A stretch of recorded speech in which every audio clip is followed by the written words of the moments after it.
El Faro del Emprendedor, episodio 24.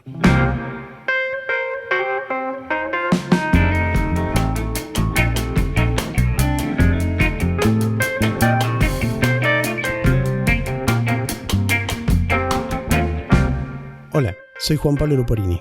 Bienvenido al Faro del Emprendedor, el podcast semanal en el que te ayudaremos a emprender para crear tu negocio y hacerlo crecer, mejorar su rentabilidad y resolver problemas reales sin necesitar ser un experto en ventas, marketing o finanzas. Yo soy Luis Luporini. Compartiremos contigo éxitos, fracasos, experiencias y lecciones aprendidas, tanto personales como de otros emprendedores. Antes de empezar, te cuento que podés encontrar el resumen de este episodio con sus notas y puntos importantes, juntos con información adicional y todo lo relacionado con este podcast en elfarodelemprendedor.com. Este episodio está auspiciado por Tiendaplex, la plataforma más simple y efectiva para comercializar tus productos en internet y también en el celular de tus clientes. Si querés conocer más, podés visitar tiendaplex.com.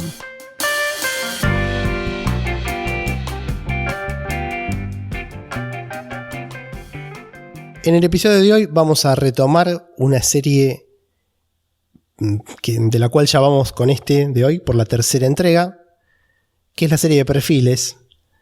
Dejamos pasar unos cuantos episodios entre el último, que fue el episodio en el cual hablamos de Sam Walton, y el de hoy, porque bueno, había otros temas que queríamos meter antes, pero bueno, queremos continuarlo porque nos parece que siempre es un aprendizaje repasar un poco las vidas y las carreras de gente que ha hecho las cosas bien, o que por lo menos tiene material del cual revisar y aprender y extraer lecciones, ¿sí? Hoy vamos a hablar de John C. Malone, John Carl Malone, el primero de los managers que están incluidos en un libro que mencionamos varias veces. El libro es The Outsiders, algo así como los que vienen de afuera, los que no son parte habitual, llamémoslo así. En ese sentido es el título del libro. Ese libro refiere a 8 managers no convencionales, por decirlo de alguna manera, ¿sí? Y el primero, que si bien son todos muy interesantes, el primero que vamos a atacar más de lleno es el caso de Malone, ¿sí? Así que bueno, vamos a arrancar entonces con el contenido. Luis, si querés dar comienzo vos. Sí, es muy interesante. Primero, una referencia sobre el libro que comentás. Es un libro que tiene 8 personalidades realmente muy interesantes, pero que fue recomendado en el año 2012 por Warren Buffett como uno de los libros como que no podés no leer si te interesa el mundo del emprendimiento, de los negocios y de cómo pensar en hacer cosas quizás distintas para producir resultados extraordinarios. En general, si uno trata de escuchar, yo creo que eso es algo que no podés dejar de hacer si te gusta el emprendimiento de los negocios. Escuchar a los que hoy quizás son personalidades reconocidas a nivel internacional, porque la historia en definitiva es la que muestra lo que han construido, y uno por ahí escucha y dice, bueno, Warren Buffett, estamos hablando justo del máximo exponente del mundo de las inversiones, pero todos han empezado en algún momento en definitiva. Entonces, si uno hace esa recorrida histórica, te vas a empezar a encontrar con las personas que ya han transitado un camino que puede tener o no similitudes con el que tenés en tu cabeza para un emprendimiento, pero yo creo que es muy valioso no quedarse con esa idea de que no voy a mirar a tal persona porque lo que he logrado es tan grande que en definitiva no se aplica a lo que yo tengo en mi cabeza o el emprendimiento en el cual estoy pensando. No, todo lo contrario. Justamente lo que más nos va a aportar, lo que más nos va a enseñar y sobre lo que más jugo vamos a sacar es leer, aprender y estudiar a las personas que han tenido el mayor éxito posible en esta carrera de los negocios del emprendimiento. Entonces, de ahí surge este libro, es recomendado por Warren Buffett en una de las cartas a sus inversionistas en el año 2012 de Berkshire Hathaway. En particular, bueno, hablando de John Malone ya, John Malone es una persona nacida en los Estados Unidos. en el año 1941 en Connecticut. Actualmente tiene 78 años. Tiene una esposa llamada Leslie y 2 hijos. Ha tenido 2 hijos, una hija Tracy y un hijo Evans. La verdad que es una personalidad muy, muy particular, muy especial, porque ahora vamos a pasar a lo que es la formación académica. Pero cuando uno mira un poquito la historia se da cuenta que arrancó que arrancó su infancia con una visión donde un padre que era ingeniero, que trabajaba en su momento que llegó a trabajar para General Electric, una de las compañías más grandes de los Estados Unidos. Y él admiraba a su padre viajaba 5 días a la semana, de 7 días a la semana viajaba. O sea que prácticamente no estaba nunca en la casa. Iba de ciudad en ciudad, visitando las plantas de General Electric y haciendo lo que le correspondía para su trabajo. Como dije, era ingeniero. Él admiraba a su padre. La verdad es que le parecía muy interesante lo que hacía y ya desde chico empezó por ahí mirando lo que el padre hacía y tratando de relacionarlo con lo que él podía hacer siendo un chico, empezó a desarrollar algunas habilidades, podríamos decir, vinculadas o cercanas a lo que es la reparación de radios, la ingeniería a microescala. Entonces se dedicaba a comprar radios rotas, arreglarlas, repararlas y venderlas usadas, pero funcionando. Con eso hacía algunos dólares y aprendía un poco cada vez más de temas de ingeniería y de radiodifusión. Podríamos decir que son como sus primeros pasos en su carrera profesional. Desde chico fue deportista, le gustaba mucho el fútbol, no el fútbol americano, viviendo en Estados Unidos, sino el fútbol como se entiende al fútbol en el mundo hispano, ¿no? El soccer en Estados Unidos, el fútbol convencional, el balón de pelota de fútbol que todos conocemos. El único que debería ser llamado fútbol, sí, básicamente por la utilización del pie, digamos, ¿no? Claro, sí, totalmente lógico. La verdad que en ese sentido los norteamericanos habría que ver la etimología, por qué han llamado fútbol americano, pero bueno. Le gustaba también el atletismo, participaba de disciplinas con sable. Era un chico que le gustaba mucho el deporte.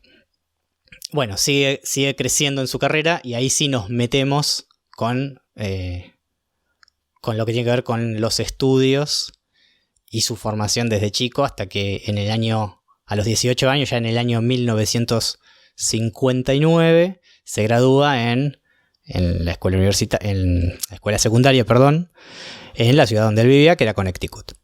18 años en el año 1959. Ahora vamos a empezar a ver una progresión muy llamativa. La verdad es para lo que es los estudios profesionales y de grado para una persona de tan poca edad, porque uno cuando termina en definitiva la escuela secundaria, por lo menos a la mayoría de nosotros nos han educado como para elegir una carrera universitaria, seguirla, obtener el título universitario de grado que sea y luego ejercer una carrera profesional a partir de eso. Por lo menos, no sé si esto lo estoy diciendo un poco más acartonado, es lo que sucede con las generaciones de niños actuales. Pero sí, definitivamente, para aquellas generaciones que nacieron en el siglo pasado, era lo habitual. Era tratar de estudiar, convertirte en profesional, conseguir una carrera de grado, conseguir un empleo en una empresa y crecer en tu carrera profesional. Y esto independientemente del lugar del mundo por lo menos del mundo occidental donde estuvieras, ¿no? Sí, en realidad esto que estás diciendo es un tema muy interesante en sí mismo. Hay muchos estudios hechos sobre esta situación que describís respecto de que ese modelo de carrera / vida, ¿sí? Surge en realidad después de la Revolución Industrial. Se termina de desarrollar con el paso de los años y las décadas, pero tiene mucho que ver con las industrias en un sentido más moderno, las empresas grandes, como focos de generación de riqueza mucho más concentrados de lo que pasaba hace 300, 400 años, ¿sí? Donde la generación de riqueza estaba más distribuida.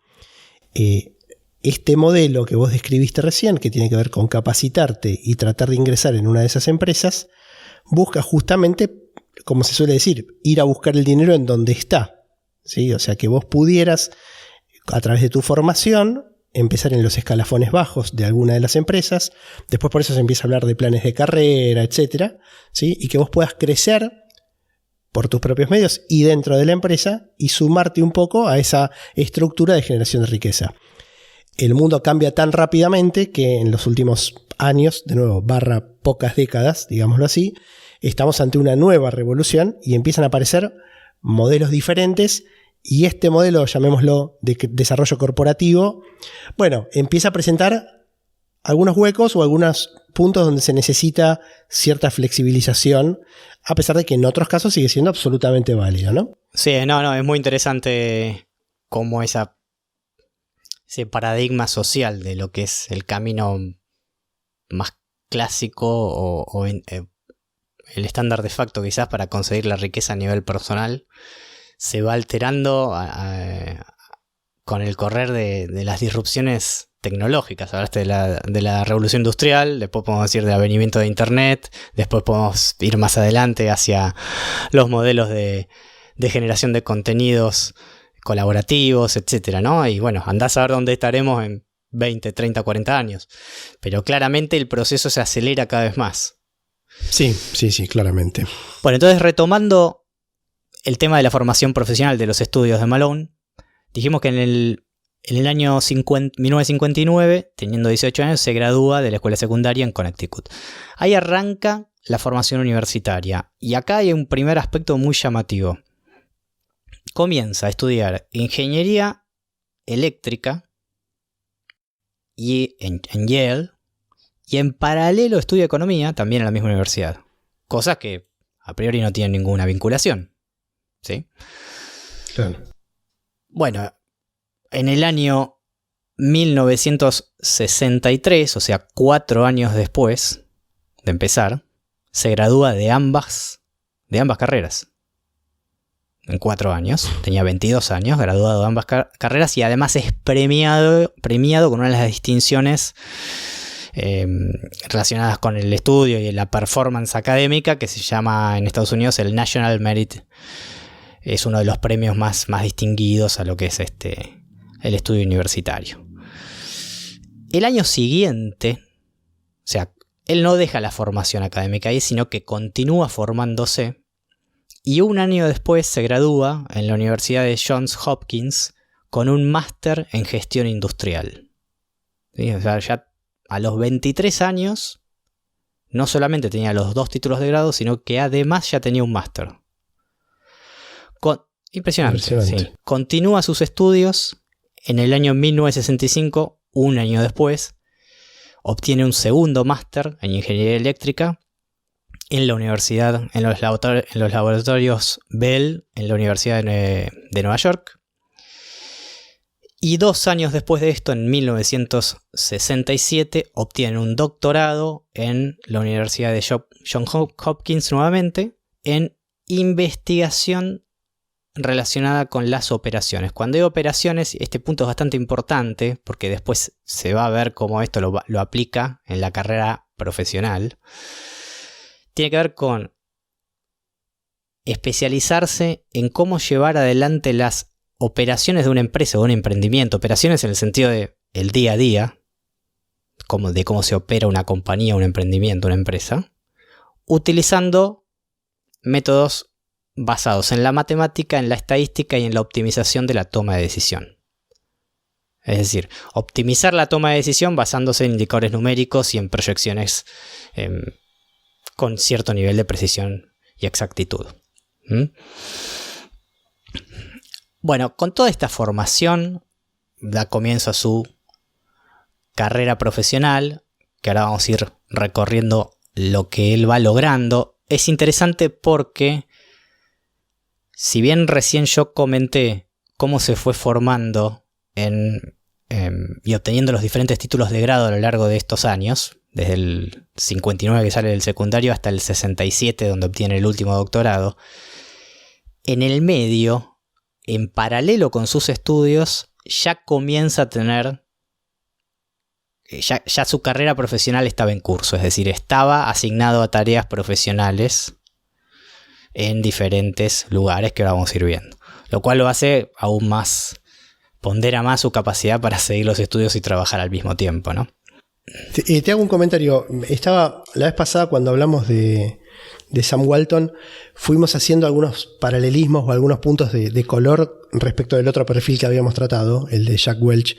Quería mencionar 3 coincidencias o cuestiones a marcar, o referencias. Lo primero es que son relativamente contemporáneos con Welch, ¿sí? Malone es del 41, Welch es del 35, es un poco menor, pero son más o menos de la misma edad, ¿sí? En segundo lugar, los dos con una formación en ingeniería, en distintos rubros, pero ambos con una formación en ingeniería. Y por último, como conexión, simplemente a modo de dato simpático, mencionaste que el papá de Malone trabajó en General Electric, la compañía que hizo famoso a Jack Welch por ser su manager principal durante más de 20 años. Sí, es interesante porque hay muchos de los personajes que vamos a ir repasando. Cuando nos refiramos a emprendedores o gente de negocios de Estados Unidos en particular, vamos a ver que han tenido alguna vinculación en alguna parte de su historia con General Electric. Y se dan estas coincidencias que uno dice, bueno, es tan grande no es tan grande el universo empresarial. O sea, en algún aspecto es chico, es muy, muy llamativo. Claro. Bueno, decía que antes de repasar lo que fue la carrera profesional, donde se da el aspecto incluso más jugoso de lo que ha logrado Malone, me gustaría hacer una mención a su situación actual en cuanto a lo que fue a lo largo de su carrera y su vida la generación de riqueza. Si sacamos una foto hoy, en el 2019, podemos decir que es la persona número 203 de la lista de Forbes, de aquellas personas que son las más ricas del mundo, con un patrimonio formalizado de 7.2 billions de dólares, billions en términos americanos, o sea, 1.000 millones, 7.200 millones de dólares, digamos. Uh-huh. A través de una de sus compañías, de las cuales es dueño, tiene el 8% del equipo de los Atlanta Braves, que es uno de los equipos de la liga de béisbol profesional más importante de los Estados Unidos. Es la persona con mayor cantidad de propiedad de tierras en los Estados Unidos. ¿Sí? 2.200 millones de acres en los Estados Unidos en tierras. O sea, es el poseedor individual con mayor cantidad de tierras en todos los Estados Unidos. Y además es dueño de 1/4 de la compañía Liberty Media, que es la compañía internacional más grande de prestación de servicios de cable, de televisión por cable. La verdad es que, bueno, en términos de generación de riqueza, ha sido increíble lo que ha logrado, más sabiendo desde dónde partió, porque no partió de una familia en donde por herencia se ha encontrado con activos y demás que le han permitido dar un siguiente salto, ¿no? Arrancó de una familia de personas trabajadoras, simplemente. Sí, es curioso, mencionaste cómo se dan conexiones en el mundo empresarial a través de General Electric. Digo, también acá hay otro ejemplo de conexiones que se dan a través de ser dueños directamente o a través de holdings de franquicias deportivas, ¿no? Los Bravos de Atlanta, que mencionabas hace unos minutos, también supieron ser parte de las propiedades de otro personaje interesante que por ahí en algún momento tocaremos, que es Ted Turner, a través de distintas compañías en distintos momentos, pero pareciera ser que hay ciertos patrones comunes donde se vuelve a dar esto que decís, ¿no? De lo chico que es el mundo empresarial visto desde cierto punto de vista. Sí, y en particular lo que es, siempre vamos a encontrar estas historias relacionadas con los deportes también, porque bueno, en particular en el mundo y en Estados Unidos, en aquellos lugares del mundo donde los deportes tienen ligas de renombre y sus propias ligas generan muchos beneficios, y la mayoría de los equipos o las franquicias son privadas, porque hay países donde en realidad esto no es que sean posesión de los estados, pero sí tienen un enfoque más social. Son clubes con socios sin fines de lucro y demás. Por ejemplo, pero en claro, aquellos países claro, donde las franquicias deportivas o los equipos son privados y son en definitiva pertenecen a una empresa, hay bastantes historias para contar y relacionadas con el emprendimiento y emprendedores y hombres de negocios que han obtenido o son dueños actualmente de franquicias deportivas y en sí es un negocio sobre el cual en algún momento podemos hacer un episodio. Es muy interesante tanto para los grandes deportes como para por ahí deportes más de nicho, pero la verdad que es algo que a quien le gusta el deporte y también le gusta el emprendimiento en los negocios es como eso es un caso muy interesante para tratar y ver qué es lo que sucede ahí dentro, ¿no? Bueno, volviendo al tema de la carrera profesional, yo conté que se solapó el periodo en el cual Malone iba avanzando en sus estudios y su incursión en el mundo profesional de los negocios. En el año ya 1963, o sea, a los 22 años, comienza su carrera en uno de los laboratorios de AT&T, la compañía de telefonía más grande de los Estados Unidos, y otras cosas también, en lo que es planificación económica, investigación y desarrollo, es decir, un área pequeña de la compañía dedicada a hacer planificación financiera y con esa planificación financiera destinarla a lo que era investigación y desarrollo, nuevos productos, nuevas líneas de servicio, nuevos negocios y demás. Está aproximadamente unos 5 años, recordemos que en este lapso de tiempo seguía estudiando, ¿sí? 22 años, era todavía muy joven. En el año 1968, ahí sí ya habiendo dejado sus estudios, ya habiendo concluido sus estudios el año previo, deja AT&T y toma un trabajo en McKinsey & Company, que en ese momento era una compañía, una consultora internacional dedicada a hacer en escala lo que venía haciendo en AT&T. Era una consultora dedicada a cómo aprovechar los recursos financieros y económicos de la mejor manera, y este servicio lo daba a empresas de todo el mundo. Planificación financiera, vehículos de inversión, etc. Eso le permitió ir adquiriendo conocimiento, lo que podríamos decir conocimiento horizontal, si querés, en diferentes industrias y sectores. O sea, al tener que lidiar siempre con planificación y con optimización y demás financiera vinculada a los negocios, pero en diferentes industrias y sectores, porque era una consultora que le daba el servicio a empresas, ¿sí? Claro. Entonces, en general, tanto esto es interesante destacar porque quizás a nosotros en lo personal nos pasó esto también en otra industria totalmente diferente, que es la informática. Cuando vos te encontrás con tener que darle servicios a empresas o a clientes finales, independientemente de si te movés con grandes empresas, con pequeñas y medianas empresas o con clientes individuales, pero de diferentes industrias o sectores, y tenés que llevar soluciones, sea planificación financiera, sea sistemas informáticos, lo que fuera, consultoría en algún rubro en particular. Esto le pasa también a la gente de recursos humanos, por ejemplo. Vos empezás a nutrirte de un montón de información que trasciende lo que vos haces.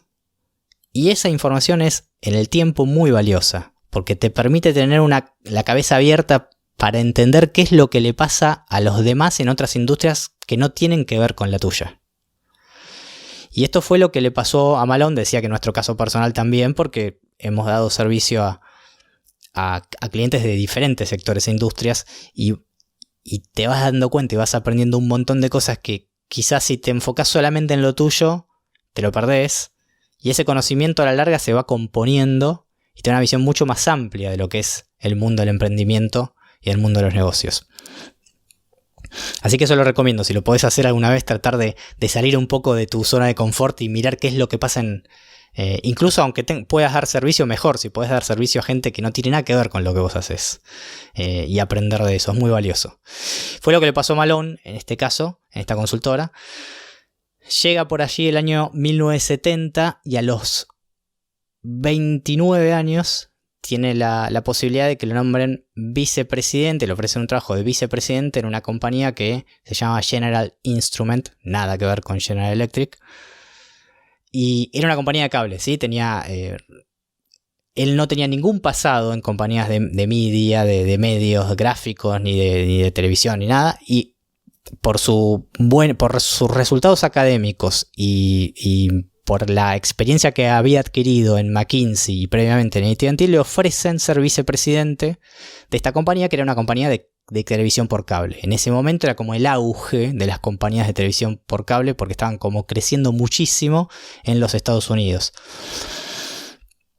Toma el cargo de vicepresidente de esta compañía, General Instrument Corporation, y luego una subsidiaria de esta compañía en el mismo año lo convoca como para ser presidente CEO de las operaciones de la compañía, que se llama Sherrolds Electronics, que era una de las subsidiarias de la misma compañía. Así que hace ese pasaje y le toca ser por primera vez quien lleva las riendas, el CEO de una compañía. Era pequeña, era una compañía de cable, pero se empieza a aprender muchísimo de las necesidades de las compañías de cable y del negocio de la televisión por cable. ¿Qué ocurre? Él se da cuenta en este tiempo, y acá hay un punto muy, muy interesante para correlacionarlo con lo que es el emprendimiento en general. Acá es donde empezamos a ver que todas estas cosas, porque me parecía que a veces no se pueden aplicar, pero si uno trata de mantener la cabeza abierta, te das cuenta de que los principios que detecta Malone acá, en esta industria, son aplicables a cualquier industria en donde esto suceda, y que si uno hace el esfuerzo de pensar en emprendimientos y en negocios que tengan algunos de estos puntos como puntos destacados, o incluso si tienen los 3 puntos que voy a mencionar, aún mejor, por lo menos la selección del sector de la industria para ese emprendimiento parece ser como óptima. Él lo que detecta es que la industria o el sector de la televisión por cable en ese momento tenía la particularidad de tener tres cuestiones puntualmente que eran destacables con respecto al resto de las industrias o sectores. La primera era que la manera en la cual se lograba facturar a los clientes era altamente predecible. Es decir, si nosotros pensamos, hoy en día la mayoría de nosotros tendremos algún abono o de Netflix o de algún servicio similar que nos permite la capacidad de consumir por demanda. No sé, en el caso de la música, Spotify o YouTube Music o lo que fuera, el servicio de Apple. En este caso, esto es algo común hoy en día, pero hace unos cuantos años lo común era tener el abono o el servicio de televisión por cable que te cobran mes a mes. Te llega la factura, vos la pagás. Uh-huh. En ese momento no existían, lógicamente, primero que no existía internet, ¿no? Pero además no existía ningún tipo de servicio de consumo por demanda. Lo común era tender a tener televisión por cable. Y cuando vos te convertías en suscriptor de la televisión por cable, si uno analizaba las métricas y la información de esas compañías, te dabas cuenta que el suscriptor prácticamente no se daba de baja nunca de ese abono. O sea, todos los meses seguía pagando. Es decir, el tiempo de vida de esa suscripción, no te digo que era in eternum, pero la progresión era extensísima. Con lo cual, era altamente predecible la facturación que vos ibas a tener partiendo de tu base de suscriptores. Esa era la primera cuestión. En segunda instancia, era un negocio que tenía particularmente ventajas en relación con lo que él había detectado como optimización impositiva. Es decir, se podía, haciendo uso de recursos, por supuesto, válidos y legales, a nivel contable, obtener un montón de ventajas que permitieran tener que pagar menor cantidad de impuestos por los beneficios que producían las compañías de televisión por cable que una empresa análoga con la misma cantidad de facturación en otro sector de industria. ¿Por qué se daba esto? Principalmente porque el negocio de televisión por cable requería de inversión en tendidos de red de cable, en equipamiento y demás. Era intensivo en ese sentido. Y vos a nivel contable podías informar que esos habían sido tus inversiones, pero en particular esas inversiones tenían un ciclo de vida muy largo, porque vos hacías el tendido de las redes y demás para darle televisión por cable a abonados, por ejemplo, en una zona rural. Pero eso te iba a durar por años y por años y por años. Sin embargo, a nivel contable vos lo ibas a poder año tras año ir depreciando, que es una norma contable para decir, bueno, algo que con el pasaje del tiempo va perdiendo valor. ¿Sí? Se ven los vehículos, amortizaciones y depreciaciones, exactamente. ¿Qué pasa? Cuando vos podés hacer uso de ese recurso contable, vos podés mostrar que de alguna manera estás, si querés, entre comillas, perdiendo dinero a medida que pasan los años, cada vez que vos presentas tu balance año a año, perdiendo dinero, pero que en realidad de hecho no es que perdés billetes, sino que tus instalaciones, que en algún momento compraste e invertiste, van perdiendo valor de mercado, si querés. Pero eso no se efectiviza en que vos tengas menos billetes en el bolsillo, sino simplemente que es un número contable. En Estados Unidos vos lo que podés hacer es compensar esa pérdida contra tus ganancias de facturación. Entonces, si vos ganaste 100 pesos... Que es una práctica bastante habitual, digamos, ¿no? O sea, no es algo que esté mal, ni que sea turbio, ni mal recomendado, ni nada por el estilo. O sea, es razonable que vos puedas cruzar tus ganancias operativas con, entre otras cosas, las amortizaciones. No hacerlo es perder una oportunidad para mejorar tu perfil impositivo. Claramente, y Malone veía que ahí había una gran oportunidad para... Por toda aquella ganancia que generaba en dinero, como consecuencia del pago de los suscriptores, en lugar de tener que pagar impuestos por toda esa ganancia, decir, no, pago menos impuestos que por el total de esa ganancia, porque tengo un montón de posible depreciación que voy a reportar como consecuencia del pasaje del tiempo de aquellas cosas que compré o que invertí para hacer tendido de nuevas redes de distribución del servicio de cable. Entonces era un mecanismo como para constantemente estar invirtiendo, extendiendo esas redes para llegar a más abonados y hacerlo de una manera en que a nivel impositivo fuera muy eficiente, ¿sí? Para reinvertir en el negocio y bajar al mínimo la tasa impositiva y permitirte crecer. Es una manera de financiarte, por supuesto, legal, y en un negocio que estaba creciendo en la televisión por cable aproximadamente al 20% anual de suscriptores, una barbaridad, ¿sí? En términos de la industria, no puntualmente de esta compañía de la cual vamos a hablar ahora. Y en tercer punto, bueno, esto justamente, el alto crecimiento sostenido, es decir, estaba creciendo al 20% la cantidad de suscriptores anuales de televisión por cable en los Estados Unidos. ¿Sí? Y de hecho en los países desarrollados también ese era el número. Es decir, tenía una proyección de crecimiento muy alta, porque si bien estaba creciendo el 20%, la cobertura de cantidad de gente abonadas al cable todavía era muy baja en la población. Entonces había muchísima progresión hacia adelante para crecer. Con lo cual, con esos tres factores, él se da cuenta que él quería dedicarse a trabajar en la industria de la televisión por cable y los medios, porque veía muchísimo potencial y veía que la capacidad que él tenía para conocer cómo optimizar las operaciones de un negocio por su formación, por otro lado, conocer de economía y conocer de impuestos, haberse hecho especialista en sus inicios profesionales, de ver lo que pasaba con los impuestos y la contabilidad y la economía en diferentes negocios. Y por último, haber tenido la experiencia en los últimos 2 o 3 años de esas compañías sobre las cuales fue primero vicepresidente y después CEO de una subsidiaria, hacen que en el año 1973 le ofrezcan en paralelo 2 oportunidades de trabajo. Una se le ofrece Warner Communications, que era la compañía más grande en ese momento de televisión por cable, y otra, una compañía increíblemente casi en bancarrota, ahora vamos a hablar de eso, que se llama Telecommunications Incorporated, que es TCI. Digo, ¿por qué prácticamente en bancarrota? Esto es lo interesante.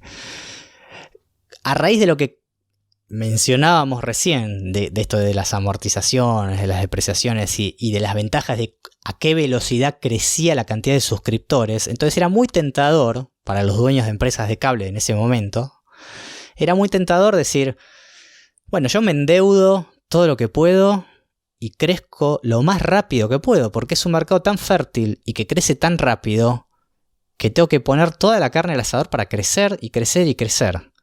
Entonces era como la práctica convencional en ese momento. No se miraba tanto los beneficios y la optimización de los beneficios y la optimización operacional, sino que se miraba más, bueno, crezcamos y después nos preocupamos por el resto. Y acá está el famoso tema de que hablamos en otros episodios, ¿no? De crecer construyendo valor o crecer destruyendo, con destrucción de valor, ¿no? Que hay que ser muy cuidadoso con eso. Lo que le pasó a esta compañía TCI, justamente cuando le ofrecen este trabajo, la compañía estaba casi en bancarrota. ¿Por qué? Porque tenía deuda asumida por 17 veces su valuación de mercado. O sea, 17 veces su valuación de mercado. Una cosa inmanejable directamente. O sea, para explicar un poquito lo que significa esto, si vos agarrabas todas las acciones que estaban emitidas, ¿sí? Y las multiplicabas por el valor de cada acción, eso te da un número. Eso es lo que se conoce habitualmente como capitalización de mercado, ¿sí?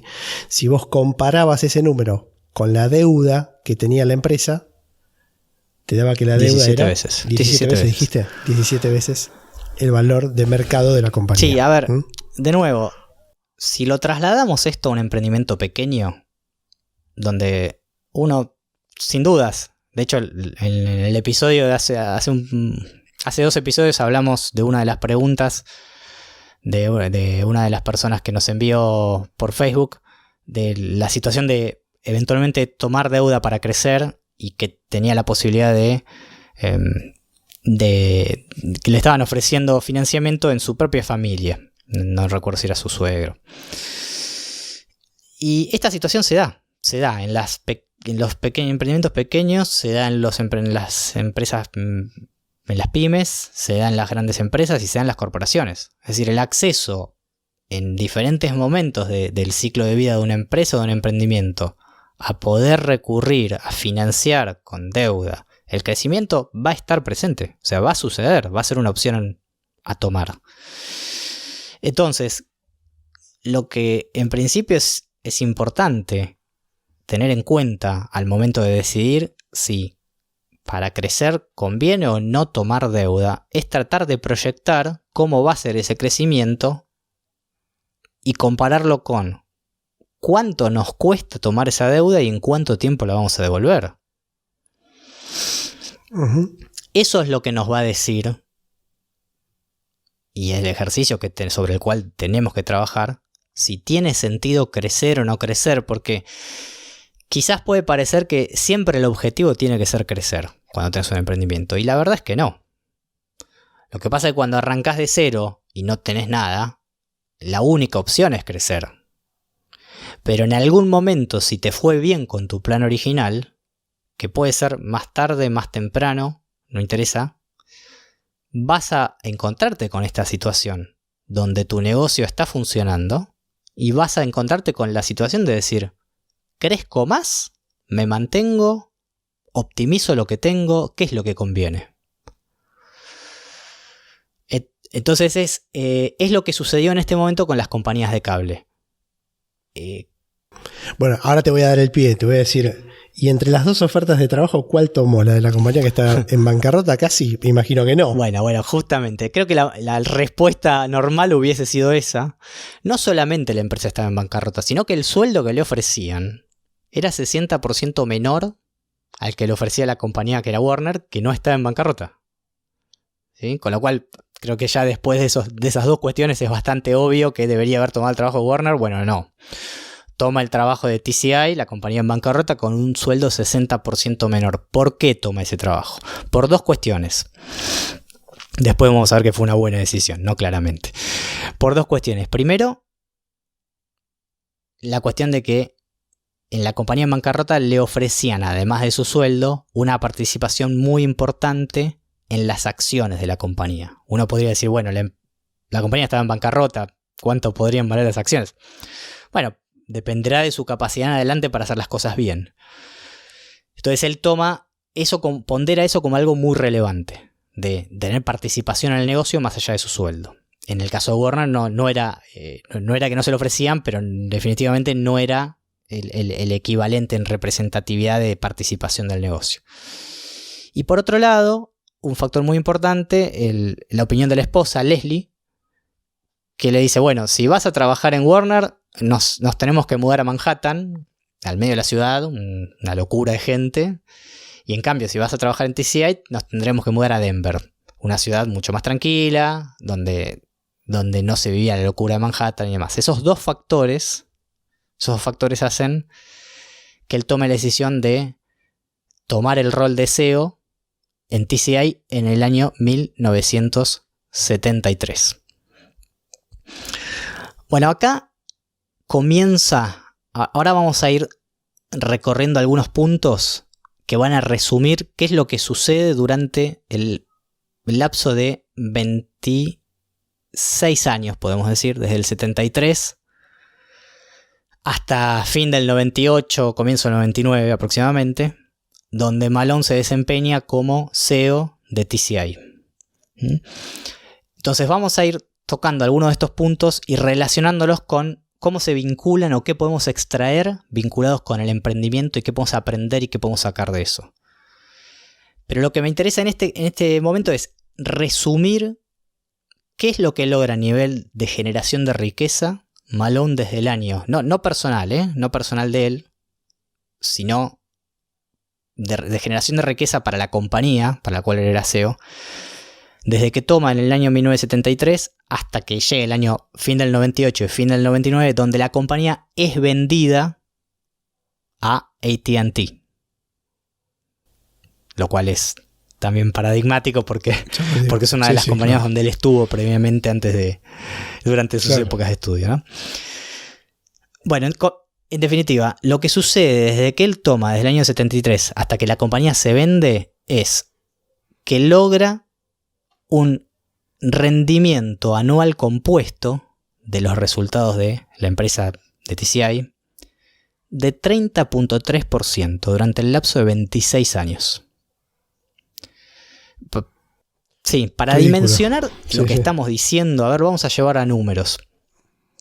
Si cualquiera de nosotros, bueno, algunos no vivíamos en esa época, pero cualquiera de nosotros hubiese invertido $1 en TCI en el año 1973 y ese dólar invertido en ese momento, con esa inversión, compraba una acción de $1 en ese año y pretendía retirar su inversión al final del año 1998, se hubiera llevado $933. Sí, es una cosa que es sorprendente. Eso da 30.3% compuesto anualizado en ese lapso de tiempo. Esto quiere decir que si invertías $1.000 tenías casi $1.000.000 después de 25 años.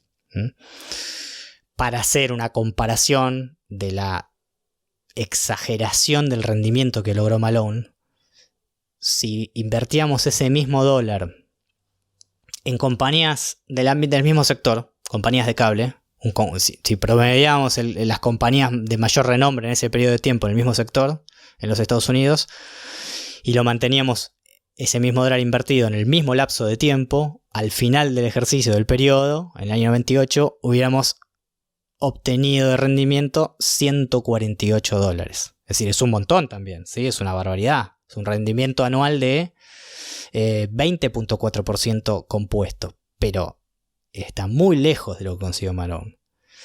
Y para hacer la última comparación, orden de magnitud, si hubiéramos invertido $1 en un índice popular de acciones, el más conocido en el mundo, el índice de referencia, el S&P 500, en el 1973 hubiéramos invertido $1, a finales del 98, comienzo del 99, hubiéramos retirado $32, hubiéramos multiplicado por 32. Sí, te iba a hacer un comentario ahí. Se suele hacer como crítica, no me parece del todo justa, a los managers referenciales de esas épocas que estás mencionando, ese par de décadas y un poquito más en realidad, ¿no? Que estás mencionando, que en realidad operaron en momentos donde el mercado crecía, digamos, donde era una buena época para la economía en general, Entonces como queriendo un poco relativizar sus logros y diciendo, bueno, está bien, en realidad quizás hasta si no hubieran hecho nada hubieran crecido igual, ¿no? Ese es un poco el argumento de la crítica que frecuentemente se escucha. Incluso algunos, volviendo al tema de Welch, lo usan como una de las críticas a su gestión. Pero acá estás mencionando un ejemplo muy claro en donde tenés una economía creciente, un sector que crece más que el promedio de la economía y una empresa que crece más que el promedio del sector, ¿sí? Es decir, son como niveles que van apilándose de ir agregando valor, ¿sí? Sí, además comenzando donde el punto de partida estamos hablando de una situación de prácticamente quiebra de la compañía, ¿no? Uh-huh. Con lo cual no es que se arrancaba, por ejemplo, como el caso de Welch, de un momento en el cual la compañía daba beneficios, su resultado era positivo y demás. La verdad que es muy llamativo el escenario de crecimiento que se logra y de creación de valor a lo largo del tiempo. Bueno, a ver, ¿cómo lo hizo? ¿No? Porque es un poco la pregunta que surge de esto. Y acá hay una combinación de factores. Creo que de acá sí se puede extraer varios puntos vinculables o que pueden tener muchísima vinculación con cualquier emprendimiento y en cualquier escala. Vamos a ir repasándolos. En primer lugar, él toma la situación, la compañía en una situación, como dijimos, de bancarrota. ¿Qué es lo que decide hacer? Ahora, recordemos que era una compañía que ofrecía televisión por cable, en donde tenía claramente, en ese momento, cuando se ofrecía televisión por cable, lo ofrecía en diferentes ubicaciones geográficas, no era solamente en una ciudad. Tenía preponderancia de instalaciones de sistemas de televisión por cable en zonas rurales. Si bien tenía presencia en ciudades, tenía principalmente más presencia en zonas rurales y de campo. Y en definitiva, en aquellos lugares, pueblos, pequeñas ciudades y demás donde estaba presente, en cada lugar tenía una estructura con unas oficinas donde estaban los managers locales y los operarios y demás. Entonces lo que primero decide hacer es reunirse con todos los managers de cada una de las instalaciones en cada uno de estos pueblos de estas ciudades y les comenta, les transmite la situación seria de cercanía de la quiebra y les dice, bueno, lo que tenemos que hacer es, en primer lugar, lograr que cada uno de ustedes mantengan un ritmo de crecimiento de suscriptores de 10% anual. Es decir, la exigencia no era ni siquiera mayor a la media del mercado, que habíamos dicho que era 20% de crecimiento de suscriptores anuales para todas las compañías. Él lo que les decía era, al menos se deben comprometer a tener un 10% anual de crecimiento. Si logran eso, no nos vamos a meter en sus números, en su presupuesto, sus finanzas, van a tener total flexibilidad para operar, para administrar sus compañías, sus oficinas con su conjunto de clientes, etcétera, sí. Con lo cual, claramente había una alineación entre la independencia y poder llevar adelante la oficina como cada uno de estos managers quería, contra el conjunto de objetivos que perseguía la compañía a nivel global, ¿no? Lo que se conoce hoy en día, el término tan usado como skin in the game, referido, explayado y explotado en el libro de Nassim Taleb. Sí. Exactamente. Esto por un lado. Después, en paralelo con esto, lo que hace es, bueno, además de tener las oficinas locales y las instalaciones de cada uno de los lugares donde tenían sistemas de cables, tenía una oficina central, ¿sí? Donde había también managers, inversión en diferentes sectores, en contabilidad, en administración, etc. Lo que hace es esencialmente reducir a la mitad la nómina no de empleados, sino la cantidad de dinero que se gastaba en sueldos de empleados, a la mitad. En algunos casos se reduce más que la mitad de la cantidad de empleados y en otros casos no, dependiendo de las áreas. Sí, estos son los casos, digamos, ¿no? Cuando uno escucha medidas de ese tipo tan drásticas, donde suena muy fuerte, ¿sí? Pero la realidad te termina diciendo si la medida fue acertada o no. Sí, es decir, hay casos de empresas a las que les empieza a ir muy mal por optar por el camino de la reducción de su gasto, de su desembolso en recursos humanos, ¿sí? Porque muchas veces se dice que una vez que vos reducís tu planta, reducís tus recursos, no te queda material humano con el cual seguir reduciendo costos o mejorar la posición de tu empresa. Me parece que por lo que vas a contar, este no es el caso, ¿sí? O sea, evidentemente la compañía había entrado en una situación, por llamarlo así, de cierta displicencia en sus gastos, ¿sí? Y bueno, le pasa lo que vas a contar ahora después de... Bueno, un poco lo que reflejaste en los números, ¿no? Hay que tener presente de por qué se daba esto también, ¿no? Porque uno puede decir, reduce a la mitad el presupuesto en dinero o en paga para lo que son los recursos humanos. Yo contaba antes que la industria venía de muchos años de tener acceso a financiarse a tasas muy, muy convenientes y en donde el capital que estaba dispuesto para hacer inversiones estaba muy particularmente dirigido hacia la industria de televisión por cable, porque era como una industria que estaba con muchísimo crecimiento justamente. Entonces, cuando vos tenés una industria que crece mucho, las personas que tienen dinero, que tienen capital para invertir, se tientan con ir a invertir en el lugar donde el crecimiento, justamente, el capital busca el lugar donde el crecimiento puede ser mayor. Eso es algo que sucede en la actualidad y que ha sucedido siempre desde que alguien que tiene ahorros puede invertirlo, sean grandes compañías o sean empresas. En definitiva, si vos tenés que invertir en algo que te da poco rendimiento, tiene poca proyección, o tenés que decidir por invertir en emprendimientos donde tenés mucha proyección y mucho potencial rendimiento, y vas a ir a esa segunda opción, claramente. Y esto es lo que sucedía con la industria de la televisión por cable. Al tener tanta capacidad para acceder a financiamiento y a inversión a bajo costo, entonces eso derivaba en gran cantidad de toma de deuda, pero además todos sabemos que cuando hay mucho dinero disponible, en definitiva, si no sos muy cuidadoso, la tendencia es hacia no ser cuidadoso, hacia no ser eficiente en el uso de ese dinero. Sí, esto pasa en las finanzas personales, pasa en, o sea, cuando vos tenés un nivel de ingreso que está muy por encima de tu estándar de vida y tus necesidades del mes a mes, vos tenés un remanente de dinero que por encima de que podría ser capacidad de ahorro. Es muy probable que vos no uses todo eso para ahorro. Es muy probable que deseas incrementar tu consumo en una porción, por lo menos. No digo que te vayas a gastar todo lo que te sobre, pero vas a tener una tendencia natural hacia gastar más en cosas que antes no gastabas, o quizás gastar en cosas que ni se te habían pasado por la cabeza antes cuando tenías menos capacidad de ingreso y te sobraba menos dinero, ¿no? Bueno, está esta filosofía, ¿sí? que es un concepto muy simple, que es lo que en inglés se llama profit first, ¿sí? Hay un libro del cual hablaremos en algún momento. Yo me crucé con este concepto en un video que vi del autor del libro. El libro se llama así, se llama Profit First.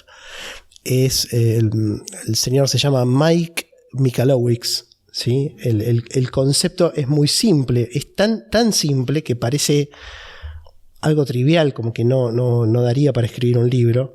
Pero lo que dice es que normalmente nos enseñan desde la escuela que nosotros tenemos que agarrar los ingresos, restar los egresos, los gastos, ¿no? O sea, de lo que vendemos sacamos nuestros gastos y con eso tenemos nuestro beneficio. Está bien, algebraicamente es correcto, pero dice que estar entendiendo los números de esa forma nos predispone a sacrificar los beneficios. ¿Sí? Uno dice, tengo estos ingresos y tengo estos gastos. Es así, tengo estos gastos. Entonces, si me bajan las ventas, yo lo que termino sacrificando son los beneficios. Él lo que propone es despejar diferente esta ecuación y decir, no, hagamos al revés. Agarramos los ingresos, le restamos los beneficios, o sea, fijamos los beneficios y lo que resta es lo que tengo para gastar, ¿sí? Entonces es un poco para romper esa tendencia de nuevo, displicente que mencionabas, en donde muchas veces uno da por sentado ciertas cosas y no optimiza, ¿sí? Y sobre todo pasa que los gastos crecen cuando los ingresos crecen, y eso a veces está justificado y a veces no. Sí, ¿sí? Claramente. Pero bueno, perdón la interrupción, pero me acordé del caso y No, lo muy quería interesante. Bueno, para cerrar la idea de lo que pasa con el personal, él deja en las oficinas, primero hace dos cosas con las oficinas centrales, que estaban instaladas en un edificio en el centro de la ciudad. Se desprende del edificio, junto con lo que mencionábamos de la reducción en el personal, e instala el edificio las oficinas centrales en un almacén que compra una compañía de producción de neumáticos.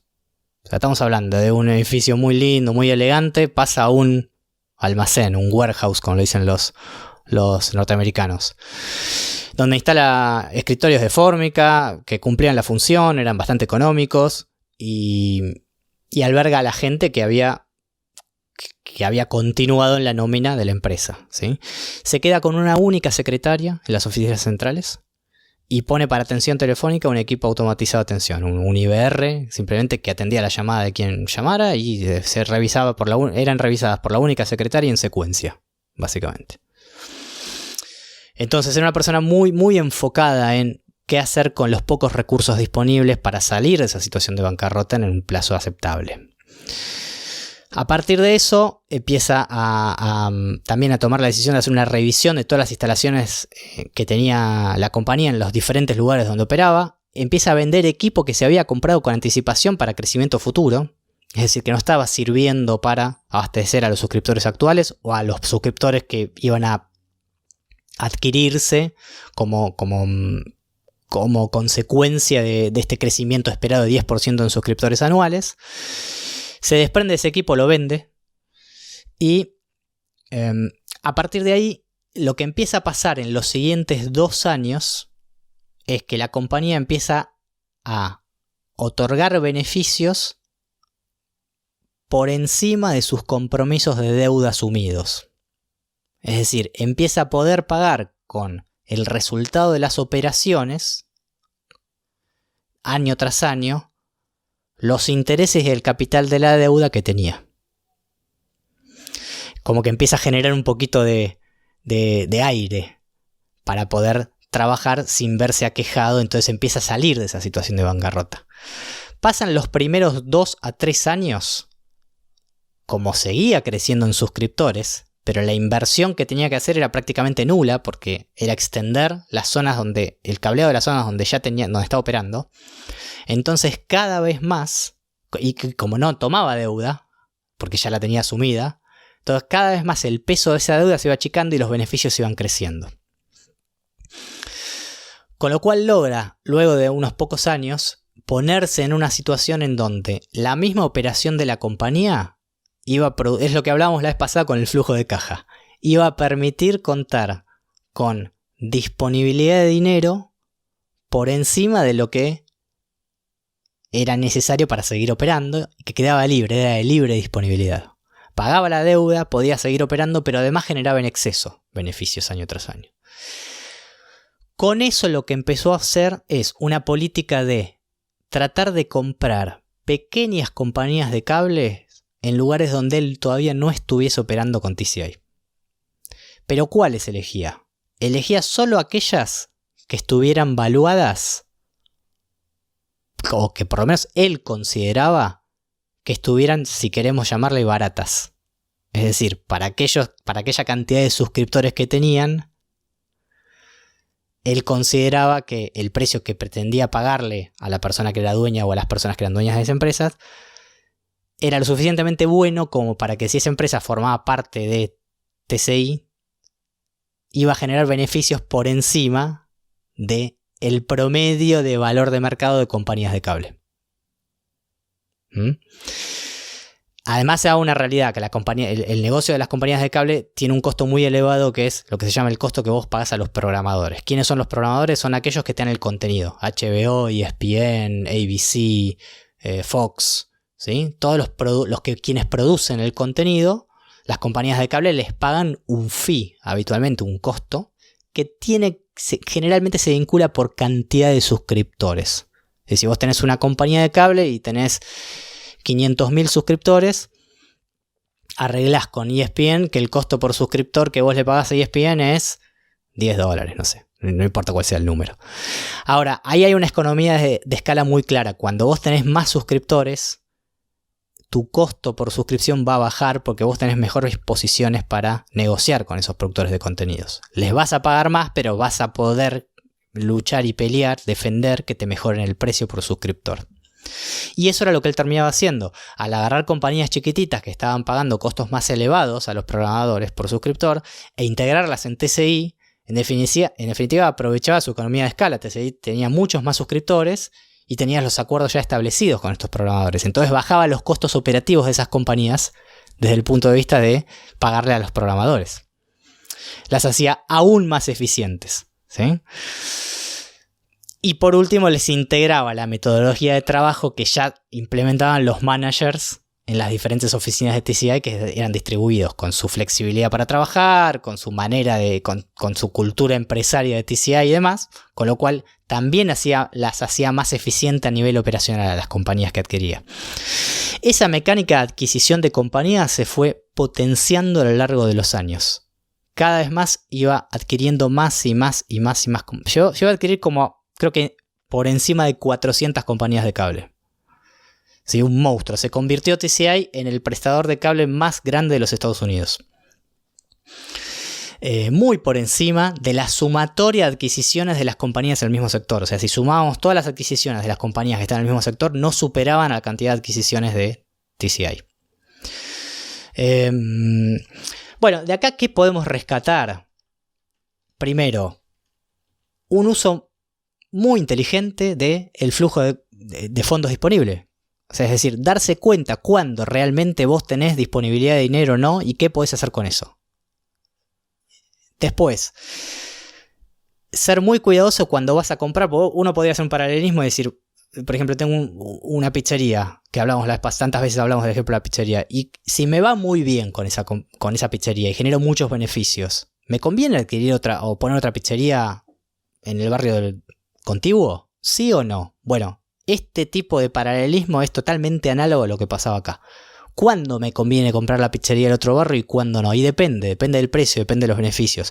Ese análisis es el que hay que hacer muy detenidamente para saber si vos te conviene o no te conviene crecer. Pongo el ejemplo de una pizzería, como puedo poner el ejemplo de cualquier negocio. ¿Sí?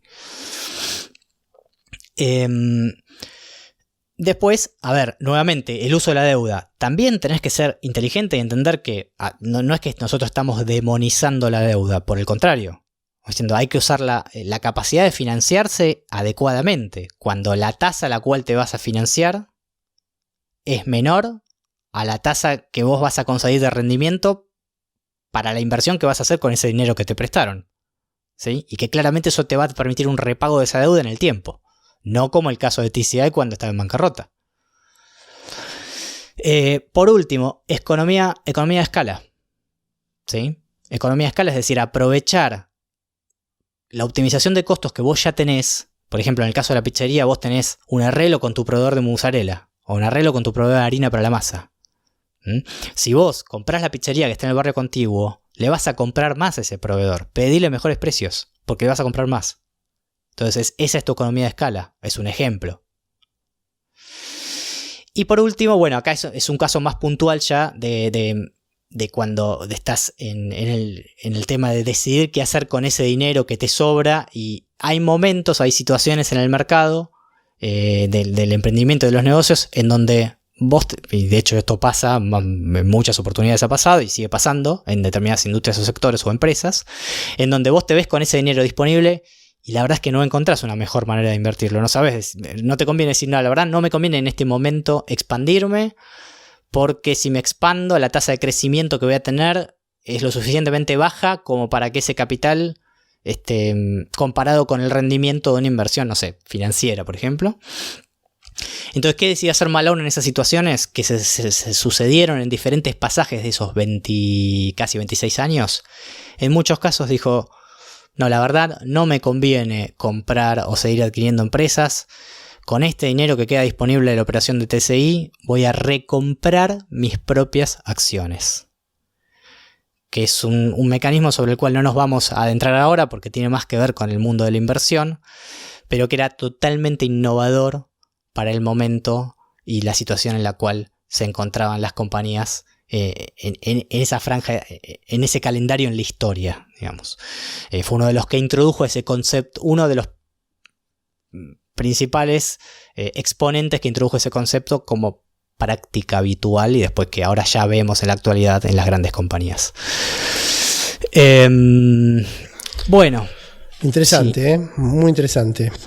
Me quedé pensando cómo en el momento en donde se terminan cruzando las vidas de Malone y de TCI, como es un caso de sinergia clara, ¿no? Muchas veces hablamos de asociarte con quien tiene lo que no tenés.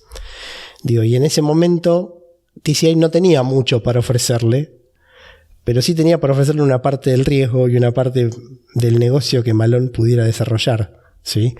Y con la compañía, si bien sacrificó una porción, porque en esas acciones sacrificó una porción de su propiedad de alguna forma, es cierto que era una porción de algo que valía muy poco, porque como vos dijiste estaba prácticamente en quiebra, ¿sí?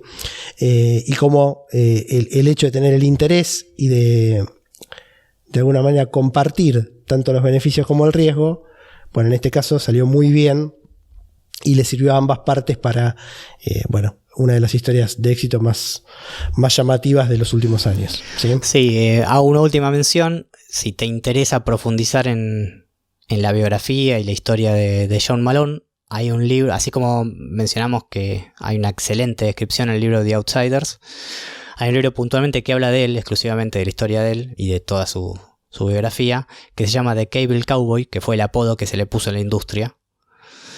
Donde cuenta justamente su proceder y su accionar en la industria y cómo el negocio del cable fue evolucionando a lo largo del tiempo.